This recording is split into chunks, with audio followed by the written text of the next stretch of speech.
Budaya.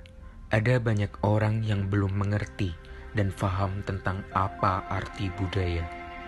Budaya dapat diartikan yaitu sebuah kebiasaan, gaya hidup orang-orang terdahulu yang diwariskan turun-temurun dari generasi ke generasi berikutnya.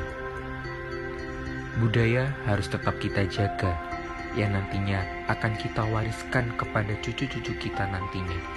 Karena budaya adalah salah satu aset yang dimana mencirikan sebuah negara.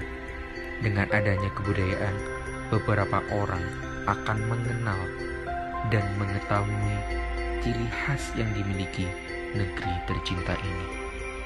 Saya, Sultan Malik Badarudin Holmi, 20 tahun, finalis Duta Budaya Jawa Timur tahun 2021, Kota Surabaya.